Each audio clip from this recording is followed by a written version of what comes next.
अब हमसे कहा जा रहा है कि नीचे दिया गया ड्रॉप डाउन इस्तेमाल करते हुए इस लीनियर इक्वेशन को एक ऐसी हालत में लाइए जिसके इन्फिनिटली मैनी सोल्यूशन, यानी जिसके लामतनाही ला तादाद सोल्यूशंस हों, और ये इक्वेशन मेरे सामने मौजूद है।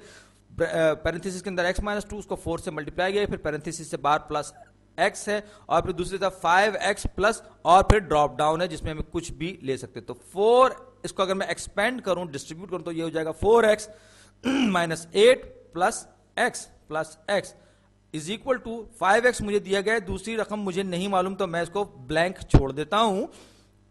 अब 4x और x ये आपस में जमा होके 5x हो जाएंगे, और ये -8 सिर्फ खाली से एक नंबर है, इसके साथ कोई वेरिएबल नहीं है, इज इक्वल टू 5x। तो दोनों साइड पे 5x मौजूद है, और अभी नामालूम ये जो फिल इन द ब्लैंक में हमें करनी है, जो जगह भरनी है ड्रॉप डाउन के जरिए, ये हमें नहीं मालूम।